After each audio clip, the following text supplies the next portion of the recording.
Frankenstein, or the Modern Prometheus, by Mary Shelley, 1818 edition.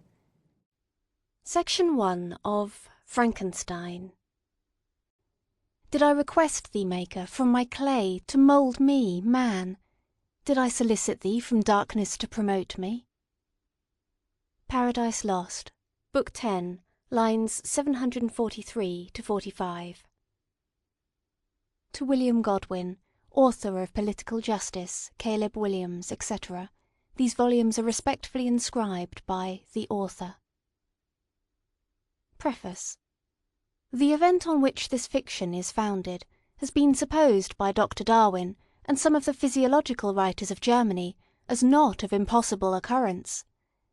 I shall not be supposed as according the remotest degree of serious faith to such an imagination, yet in assuming it as the basis of a work of fancy, I have not considered myself as merely weaving a series of supernatural terrors.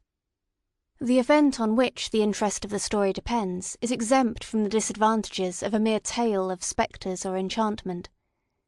It was recommended by the novelty of the situations which it develops, and, however impossible as a physical fact, affords a point of view to the imagination for the delineating of human passions more comprehensive and commanding than any which the ordinary relations of existing events can yield. I have thus endeavoured to preserve the truth of the elementary principles of human nature, while I have not scrupled to innovate upon their combinations. The Iliad, the tragic poetry of Greece, Shakespeare in The Tempest and Midsummer Night's Dream, and most especially Milton in Paradise Lost, conform to this rule, and the most humble novelist, who seeks to confer or receive amusement from his labours, may, without presumption, apply to prose fiction a licence, or rather a rule, from the adoption of which so many exquisite combinations of human feeling have resulted in the highest specimens of poetry. The circumstance on which my story rests was suggested in casual conversation. It was commenced, partly as a source of amusement, and partly as an expedient for exercising any untried resources of mind. Other motives were mingled with these as the work proceeded. I am by no means indifferent to the manner in which whatever moral tendencies exist in the sentiments or characters it contains shall affect the reader, yet my chief concern in this respect has been limited to avoiding the enervating effects of the novels of the present day, and to the exhibition of the amiableness of domestic affection and the excellence of universal virtue. The opinions which naturally spring from the character and situation of the hero are by no means to be conceived as existing always in my own conviction, nor is any inference justly to be drawn from the following pages as prejudicing any philosophical doctrine of whatever kind. It is a subject also of additional interest to the author that this story was begun in the majestic region where the scene is principally laid, and in society which cannot cease to be regretted. I passed the summer of 1816 in the environs of Geneva. The season was cold and rainy, and in the evenings we crowded around a blazing wood fire, and occasionally amused ourselves with some German stories of ghosts, which happened to fall into our hands. These tales excited in us a playful desire of imitation. Two other friends, a tale from the pen of one of whom would be far more acceptable to the public than anything I can ever hope to produce, and myself, agreed to write each a story, founded on some supernatural occurrence. The weather, however, suddenly became serene, and my two friends left me on a journey among the Alps, and lost, in the magnificent scenes which they present, all memory of their ghostly visions. The following tale is the only one which has been completed.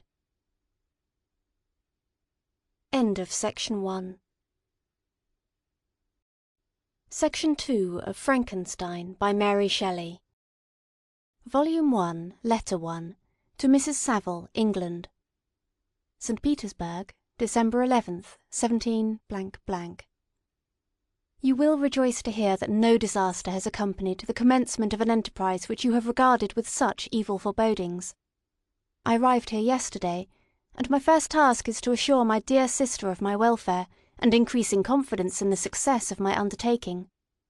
I am already far north of London, and as I walk in the streets of Petersburg, I feel a cold northern breeze play upon my cheeks, which braces my nerves and fills me with delight. Do you understand this feeling? This breeze which has travelled from the regions towards which I am advancing gives me a foretaste of those icy climes. Inspired by this wind of promise, my daydreams become more fervent and vivid. I try in vain to be persuaded that the pole is the seat of frost and desolation. It ever presents itself to my imagination as the region of beauty and delight. There, Margaret, the sun is for ever visible, its broad disk just skirting the horizon and diffusing a perpetual splendour. There, for with your leave, my sister, I will put some trust in preceding navigators, there snow and frost are banished, and, sailing over a calm sea, we may be wafted to a land surpassing in wonders and in beauty every region hitherto discovered on the habitable globe. Its productions and features may be without example, as the phenomena of the heavenly bodies undoubtedly are in those undiscovered solitudes. What may not be expected in a country of eternal light? I may there discover the wondrous power which attracts the needle, and may regulate 1,000 celestial observations that require only this voyage to render their seeming eccentricities consistent for ever. I shall satiate my ardent curiosity with the sight of a part of the world never before visited, and may tread a land never before imprinted by the foot of man. These are my enticements, and they are sufficient to conquer all fear of danger or death, and to induce me to commence this laborious voyage with the joy a child feels when he embarks in a little boat with his holiday mates on an expedition of discovery up his native river. But, supposing all these conjectures to be false, you cannot contest the inestimable benefit which I shall confer on all mankind to the last generation, by discovering a passage near the pole to those countries, to reach which, at present, so many months are requisite, or by ascertaining the secret of the magnet, which, if at all possible, can only be effected by an undertaking such as mine. These reflections have dispelled the agitation with which I began my letter, and I feel my heart glow with an enthusiasm which elevates me to heaven, for nothing contributes so much to tranquillize the mind as a steady purpose, a point on which the soul may fix its intellectual eye. This expedition has been the favourite dream of my early years. I have read with ardour the accounts of the various voyages which have been made in the prospect of arriving at the North Pacific Ocean through the seas which surround the pole. You may remember that a history of all the voyages made for purposes of discovery composed the whole of our good Uncle Thomas's library. My education was neglected, yet I was passionately fond of reading. These volumes were my study day and night, and my familiarity with them increased that regret which I had felt as a child on learning that my father's dying injunction had forbidden my uncle to allow me to embark in a seafaring life. These visions faded when I perused, for the first time, those poets whose effusions entranced my soul and lifted it to heaven. I also became a poet, and for 1 year lived in a paradise of my own creation. I imagined that I also might obtain a niche in the temple where the names of Homer and Shakespeare are consecrated. You are well acquainted with my failure, and how heavily I bore the disappointment. But just at that time I inherited the fortune of my cousin, and my thoughts were turned into the channel of their earlier bent. 6 years have passed since I resolved on my present undertaking. I can, even now, remember the hour from which I dedicated myself to this great enterprise.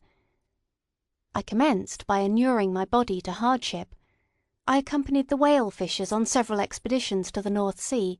I voluntarily endured cold, famine, thirst, and want of sleep. I often worked harder than the common sailors during the day, and devoted my nights to the study of mathematics, the theory of medicine, and those branches of physical science from which a naval adventurer might derive the greatest practical advantage. Twice I actually hired myself as an undermate in a Greenland whaler, and acquitted myself to admiration. I must own I felt a little proud when my captain offered me the second dignity in the vessel, and entreated me to remain with the greatest earnestness, so valuable did he consider my services. And now, dear Margaret, do I not deserve to accomplish some great purpose? My life might have been passed in ease and luxury, but I preferred glory to every enticement that wealth placed in my path. Oh, that some encouraging voice would answer in the affirmative! My courage and my resolution is firm, but my hopes fluctuate, and my spirits are often depressed.